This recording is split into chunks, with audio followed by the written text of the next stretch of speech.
the mathematical approach, you take actuals and assumptions and you model that. Drivers of growth.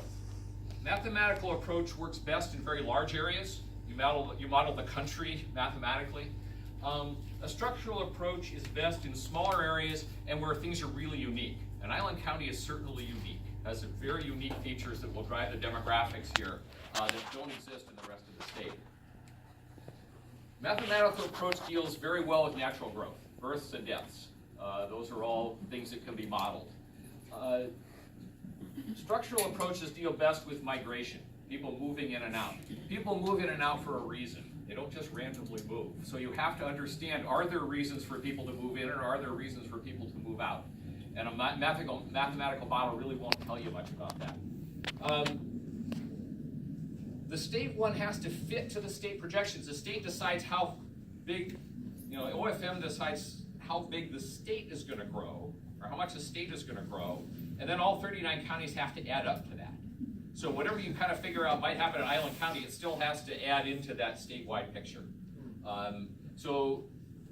If they think the state's going to grow less, well, then everybody else is going to grow somewhat less or more.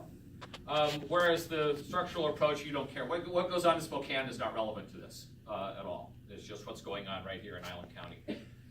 You focus on population change with the mathematical approach, number of heartbeats that are going to be here in the future.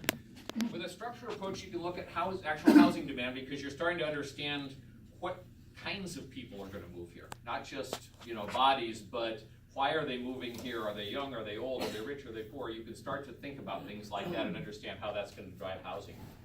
And with a mathematical approach, you don't really have any way to deal with short-term change.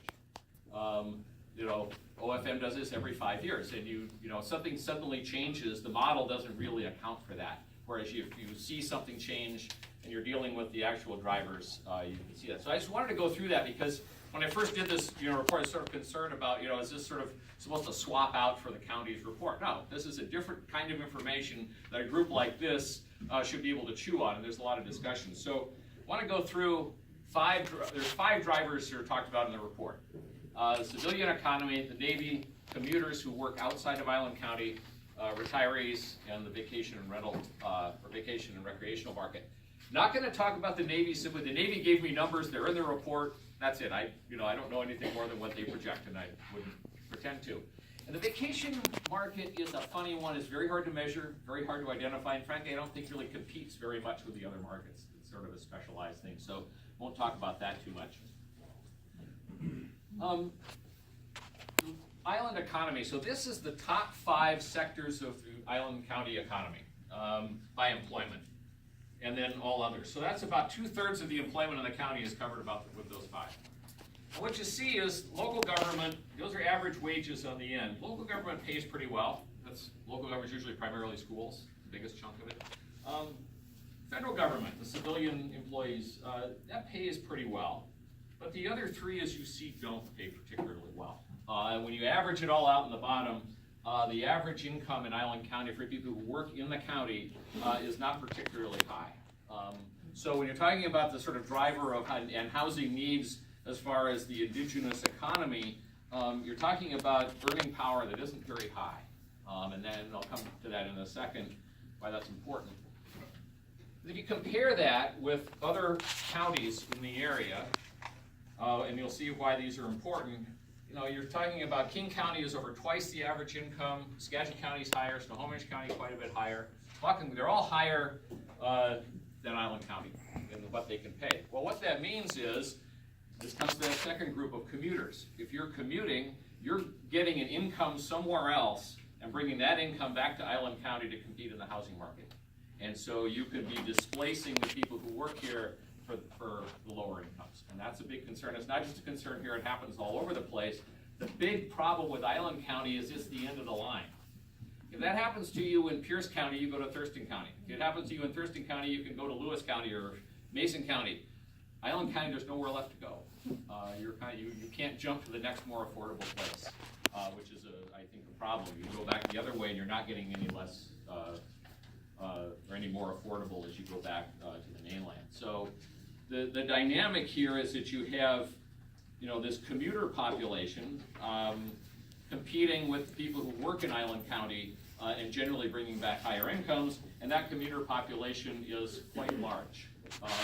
This is really cool data where the Census Bureau matches up Social Security numbers and unemployment tax information on a per-person basis to find out where people live, where they work.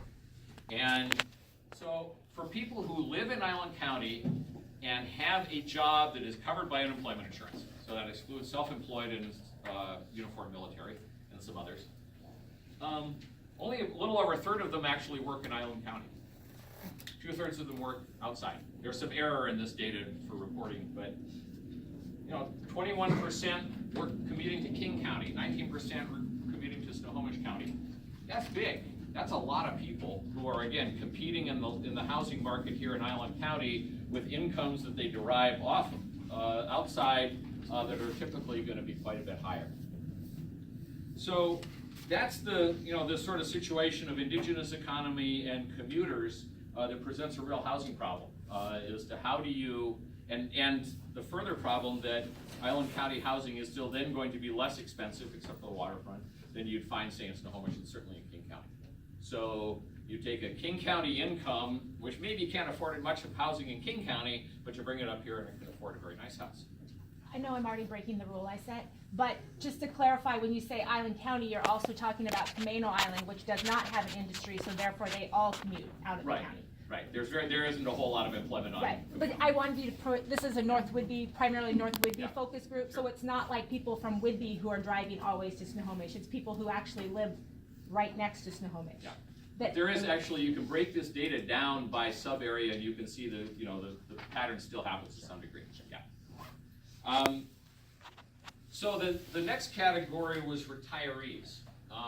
This shows workforce status for everybody over 18 in Island County, or in all of these counties. The green is people who are over 65 and not in the workforce, so they are definitely retirees. The gray bar is people not in the workforce between 18 and 65, so some of them will be early retirees. So what you see here is you go back to the state, retirees are maybe 15% of the population. Down to Island County is about 25%. So much higher, as you all know this, no secret there. Percentage of the population is retirees. When it gets a little more in, you see, you go back over here and you've got sort of the Clallam and Jefferson counties are sort of known as retirement places. Another way to look at it is source of income. So the bottom part is wages paid. Proprietor's income, so that's self-employed. So the blue and orange bars are people earning their living day-to-day going to work. The gray bar is basically investment income.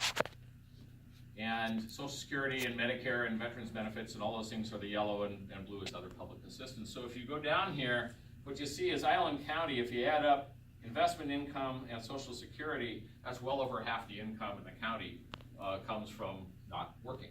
And then, of course, public assistance in addition to that. So now I don't know, and this is work I didn't do in this, and I suppose you could probably figure it out, is, how much wealthier are retirees than people who are working here? Certainly if they've sold their house in Bellevue and moved up here, they're probably doing pretty well. And there are a lot of people who are doing that. So again, that same sort of crowding out issue of people bringing in outside income into a place that doesn't pay very well. This is a huge issue in Jefferson County, Fort Townsend area. A lot of very wealthy retirees up there, and if you don't work in the paper mill or maybe some of the better jobs in the shipyard, there's not a lot of industry up there, and so you get that crowding out, and it's a big problem up there. Somewhat less of a problem here, but as you can see, an awful lot of income coming into the county that isn't about people going to work every day. So what does this mean about population growth? Well, there's two kinds of growth: natural growth, which is births minus deaths, and there's net migration, which is people moving in minus people moving out. So the first one is about natural growth. This is those same counties. So the blue is births, the red is deaths, and the green is growth. Isn't that a great color pattern? The computer did this by itself. Artificial intelligence. So the green is the net natural growth. And as you can see, Island County has, it's still well above the line here. So births are exceeding deaths. The death trend is heading up a little bit. I'm not sure why that is, but I'm not going to worry about But as you can see, and this is as a share of the population, just a total share of the population. So it's not births as a share of women who are of childbearing years. This is just share of the population. So Island County is doing fairly well. The birth rate is actually relatively high for a place that is known as a sort of retirees. Again, you get over here to Clallam and Jefferson. First of all, the birth rates are very low, and they've got significant negative natural growth rates. More people die than are born in those two counties. And you'll find that you go to some of the smaller rural counties in eastern Washington, and you'll see the same sort of thing. Not an entirely healthy sort of thing. Island County doing okay. The birth rate is holding fairly steady.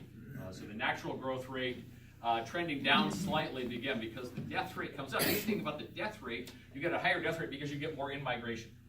Sort of basically, not to be sort of crude here, but older people move here and then they go on to their reward, and then more older people move here and do this. So you're going to get that dynamic going on. As far as migration is really hard to measure. You don't have to fill out a form when you move somewhere.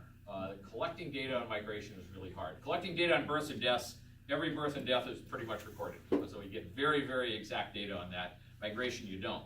There are several sources of it, and they're in the appendix of the report. The one I'm going to show you here comes from the Internal Revenue Service, and they keep track of the address changes on tax returns.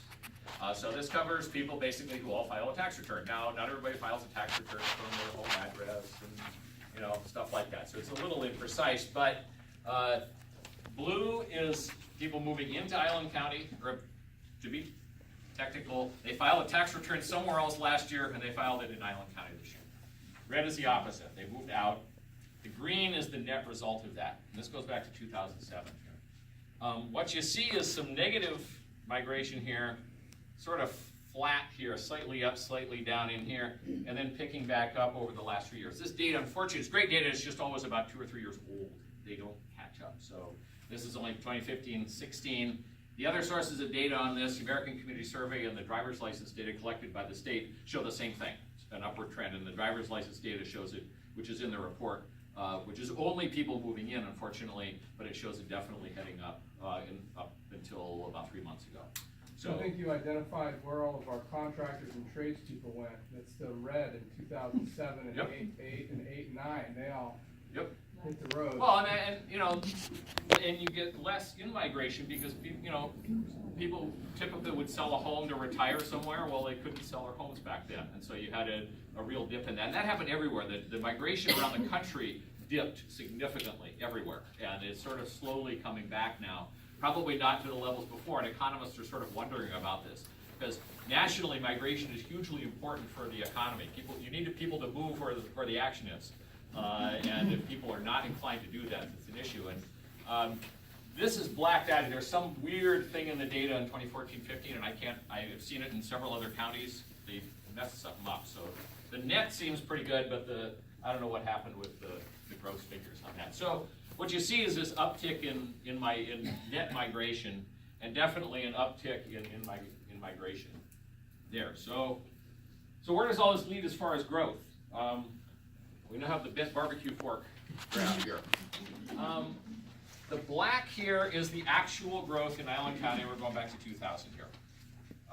And these are average 3-year averages. When OFM does their population estimates, they're always off by a bit. It's an imprecise thing. So you sort of grow on a 3-year rolling average, you can kind of smooth those out a little bit. So that's where we are right now. The red line is OFM's projection for the medium projection, and that's the one they say that's our best guess. The green is their high, the blue is their low. They have a high and a low, and then their best guess. My estimate is this one here, the purple one here. So it's a little bit higher. The sort of my gut reaction when I saw the new OFM stuff come in, which was done about a year ago, is just there's this sense that the state everything is slowing down, and nothing else I see anywhere in the economy, and I spent a lot of time looking at that, suggests some big slowing down. And again, they start with the state, and so if you start with the state slowing down, then for everybody to add up to that state, everybody's slowing down, and it just didn't feel right to me. And So I went back and looked at their numbers and sort of said, well, what would be some numbers that, based on where things have been going, a reasonable estimate of where they're going to go over the next 10 years. 10 years is all I'm willing to do. You know, life is very uncertain. This chart, which none of you can read, it's in the report, have a look at it. It shows sort of my estimates for growth here. So we've got natural growth, which is births minus deaths. That includes Navy children, just because I couldn't break them out any other way. Net in-migration other than Navy. So you have the subtotal here of people moving in, 700 some odd people moving in, or growth, excuse me, each year. The Navy, these are simply the numbers the Navy gave me for individuals, individuals with their dependents and the number of dependents living off base. This does not include Navy personnel who live on base. So you've got this projected annual growth here, and then this is the growth that OFM has projected. And again, the Navy growth is is actually bigger than the total growth that OFM had projected. So, you know, unless the Navy has a big change of mind, you know, just the Navy itself would soak up all of the growth that OFM has projected, assuming nobody else, you know, has babies or moves here. The baby part is interesting. You know, babies don't need houses, but their parents usually do, and so it's a little bit odd. You know, there's lags there with birth rates, but so I'm suggesting, and this again, these growth rates, you know, just shy of 1.5% while the Navy is building up there, and then just under 1%. Those are historically low. I mean, this is still below what historically Island County has grown at, but I think it's defensible. I think that, you know, nationally migration is cutting back a little bit. So I think that, you know, those are defensible. We translate that into housing units, and I break them out by single family and multifamily. An awful lot of growth planning stuff doesn't do that, and it's a huge mistake. They are not interchangeable in any sense at all, and all of your realtors know that. So this is the housing unit requirement. Again, all in the report, and I sent an electronic copy. I hope all of you can get access to it and see that.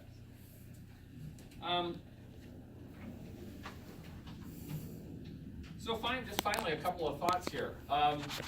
We definitely know the Navy's, unless they have a big change of mind from a few months ago, their active duty personnel will grow significantly in the next 5 years. There's a multiplier effect to that. Now, a multiplier effect is what you all hear in economic development stuff of, well, if you created, you know, how many jobs here, you know, in the primary economy, and how many does that generate through the rest of the economy? You know, the store clerks and school teachers and people who are there because this other thing was created. Military multipliers are fairly low because a lot of the people live on base, they do their shopping on base, a lot of the incomes aren't covered. Military multipliers are not real high. You know, Microsoft, they found had a multiplier of like 6, which is sort of insane. Boeing multipliers around 4. Military is really only about 1. And given that all the infrastructure is sort of in place, it would be really, really hard to put a number on that. There will be some growth because of that, just, I think, really. I think there's a reasonable reason to believe that, you know, commuter housing demand will go up. Prices aren't getting cheaper in Snohomish County. They have leveled off a little bit. They're not getting a lot cheaper. And retirements, you know, and this is something I started to notice more where I live on East King County. More and more people I talk to don't want to retire there. They want to get out. It's getting urban, it's getting crowded, it's getting, you know, expensive. I think, you know, there's, you know, plausible to think that in the future, as the Puget Sound area urbanizes, more retirees will say, I just don't want to be here. I want to go someplace that's quiet and peaceful, and I can sell my house for lots of money and move somewhere else. So I think that's, you know, a reasonable thing to think about. And finally, you know, there's a weird circularity to this whole process. You know, you project a population, then you plan for that. Well, what do you know? That's what you got, because that's what you planned for. So, you know, you could do that and not have the growth that would otherwise be there without growth management. But somebody gets squeezed out. And who is that? And that's going to be people working in the local economy and local businesses that have a hard time hiring people. We did some focus groups as part of this project, and we found a number of business owners participated, and they all talked about having, you know, how hard it was to find people to work in their businesses. And again, you know, it's a lot of retail and travel business. They don't pay real well, and they're never going to. And But if you can't afford to live here and you're getting squeezed out by the retirees and the commuters, there's a consequence to that. So I will stop right there, and I guess we'll have questions later.